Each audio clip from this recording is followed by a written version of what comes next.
বিসমিল্লাহির রহমানির রহিম। হে জগতবাসী, আজ আমি শামীম আলী চিশতি আপনাদের সামনে একটি আলোচনা নিয়ে হাজির হইলাম। সেই আলোচনাটি অবশ্যই আপনারা খেয়াল করে শুনবেন। তবে আমরা এই পৃথিবীতে এসেছি, আমরা একদিন এই পৃথিবী ত্যাগ করে চলে যেতে হবে। আর এর ফাঁকি দিয়ে আল্লাহ কি বলেছেন?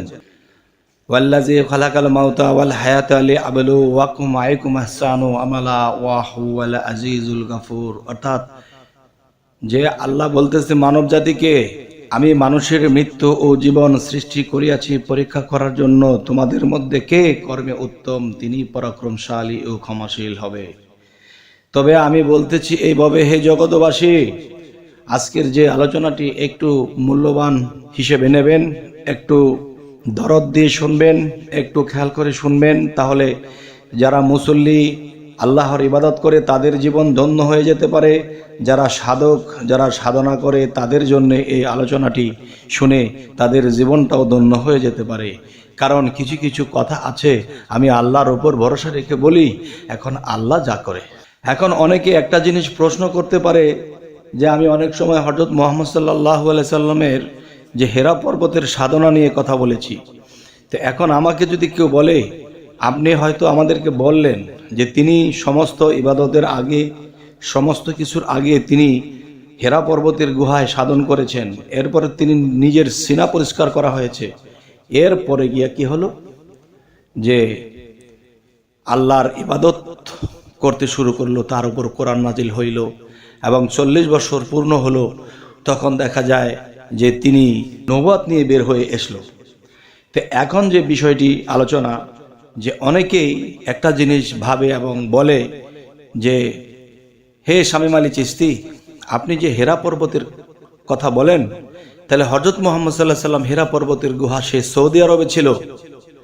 এখন আমরা বাংলাদেশে বাস করি, আমরা ভারতে বাস করি, আমরা নেপালে বাস করি, আমরা আফগানিস্তান বাস করি, তাহলে আমরা সেই হেরা পর্বতের গুহা কোত্থেকে পাবো যে আমরা এই হেরা পর্বতের সাধনা করব?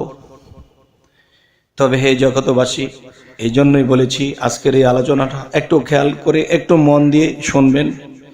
সেই কথাটি হলো যে আল্লাহ কিন্তু একটি কথা বলেছে যে তোমরা যদি আমার সমস্ত সৃষ্টির দিকে লক্ষ্য করো, তাহলে কিন্তু তোমরা আমি আল্লাহকে চিনতে পারবা, জানতে পারবা। আরও একটি কথা কিন্তু বলা হয়েছে, তোমরা যদি আমাকে জানতে চাও তাহলে আমার সৃষ্টির দিকে লক্ষ্য করো, এবং তোমরা যদি আমার আকৃতি বুঝতে চাও তাহলে আদমের আকৃতি লক্ষ্য করো। এবং আরও কিছু কথা বলা হয়েছে যে তোমরা এই সমস্ত বিশ্ব ব্রহ্মাণ্ড ভ্রমণ করিয়া দেখতে হবে না, চিনতে হবে না। এই সমস্ত বিশ্ব ব্রহ্মাণ্ড আমি মানব দেহের ভিতরে ভরে দিয়েছি। সুবহানাল্লাহ। এই মানব দেহের ভিতরে ভরে দিয়েছে কেমন?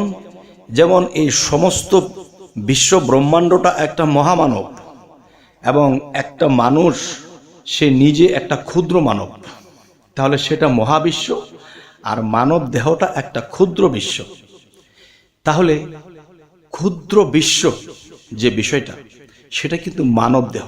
আচ্ছা, তাহলে মহাবিশ্বের ভিতরে সৌদি আরব আছে, তাহলে মহাবিশ্বের ভিতরে যদি সৌদি আরব থাকে, তাহলে সেখানে কিন্তু হেরা পর্বতের গুহা আছে। আর সেখানে হযরত মুহাম্মদ সাল্লাল্লাহু আলাইহি ওয়াসাল্লাম তিনি 24 থেকে 25 বছরের মধ্যে তিনি ঢুকেছেন হেরা পর্বতের গুহায়। 40 বছরে ওখানে 40 বছর পূর্ণ করে কোরআন এবং নবুয়ত লাভ করে তিনি সেখান থেকে ফিরলেন।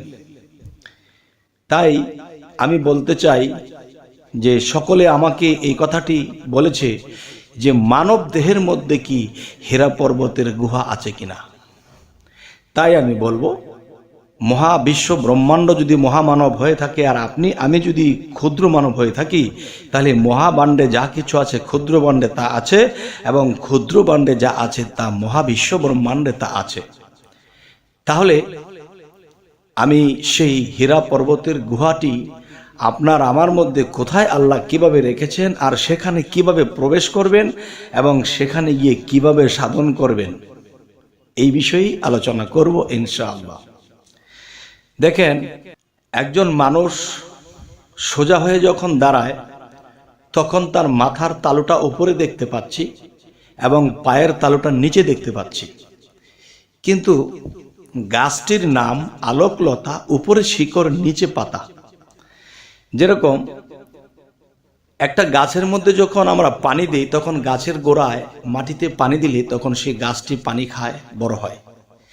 তাহলে আমরা কিন্তু দেখা যায় আমরা পায়ে দিয়ে খাই না, আমরা খাওয়া দাওয়া করি আমার মুখমণ্ডল মাথা উপরে, আমি উপর দিয়ে খাই। তাহলে বোঝা গেল কি আমাদের গোড়াটা উপরে আর আগা লতা পাতা আমাদের নিচে। আমরা আগা লতা পাতা দিয়ে হাঁটতেছি কিন্তু গোড়াটা উপরে রেখেছি। এখান দিয়ে মানুষকে আল্লাহ শ্রেষ্ঠ বানিয়েছে, মস্তিষ্কটাকে আল্লাহ উপরে রেখেছে, নিচে নেয়নি। কারণ এই মস্তিষ্কের ভিতরে পরমাত্মা রূপে তিনি স্বয়ং বসবাস করে এবং দেখা যায় যে এই মস্তিষ্কের মধ্যে আল্লাহর কথাগুলো মনে রাখে। কোরআনের হাফেজরাও এই মাথার মধ্যে এগুলা মুখস্থ করে রাখে। আর সেটা যদি মাটির মধ্যে হেসরাইয়া দিত তাহলে তো অসম্মান হতো।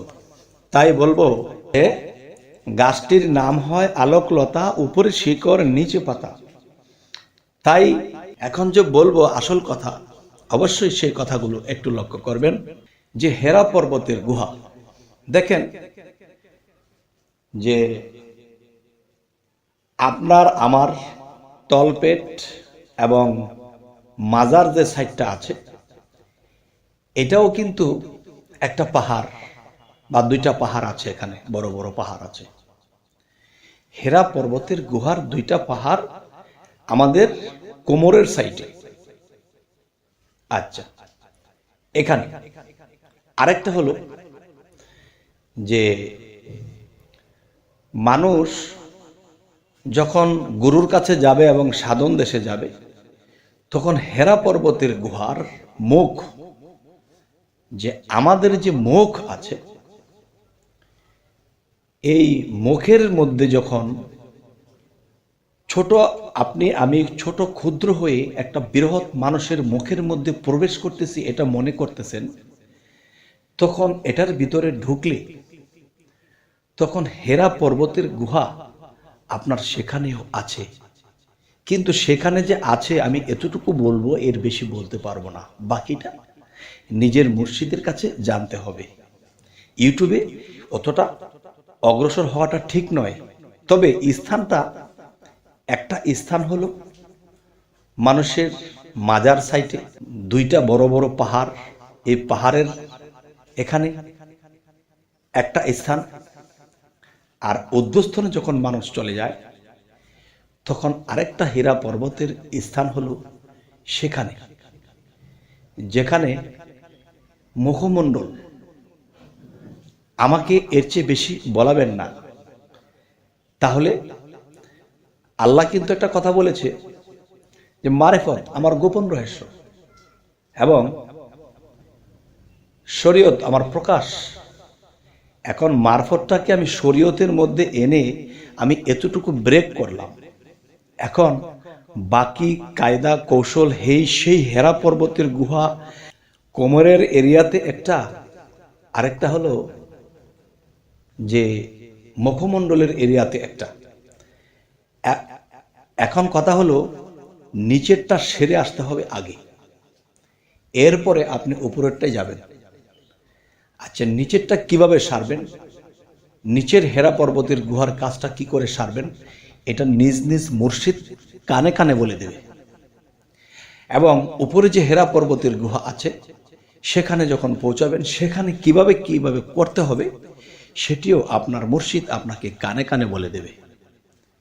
আর সেটা যখন আপনি করবেন তখন সেখানে এটা করা অবস্থায় সুবহানাল্লাহ, আল্লাহু আকবার, সেটা করা অবস্থায় যদি সঠিকভাবে আপনার করা হয় তখন আপনি ফেরেশতাদেরকে, জিব্রাইলকে দেখতে পাবেন।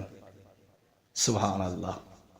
এবং আপনি দেখতে পাবেন আল্লাহ কোন আকৃতিতে কোথায় কোথায় ছিল এবং আপনার মাঝে কোন আকৃতিতে আছে তা প্রকাশ হবে।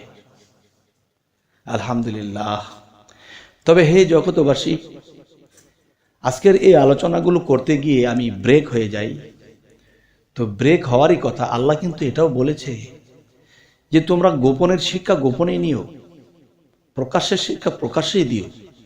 এখন কিছু কিছু শিক্ষার এরকম যদি আমি ইউটিউবে একটু হালকা পাতলা না বলি, তাহলে মানুষ বুঝবে কি করে যে আসলে শরীয়ত কি করতেছে, মারিফত কি করতেছে, তরিকত কি করতেছে। এটার জন্যেই এতটুকু প্রকাশ করা। তবে আপনাদের কেমন লাগলো এবং আপনারা কি বুঝলেন, কতটুকু ভালো লাগলো অবশ্যই জানাবেন। এবং আমাদের এই চ্যানেলের আলোচনাগুলো পেতে সাবস্ক্রাইব করে রাখুন, পরবর্তীতে যেন আপনাদের সামনে আলোচনা নিয়ে আমরা পৌঁছতে পারি। আজকের জন্য এ পর্যন্তই। আল্লাহ হাফিজ।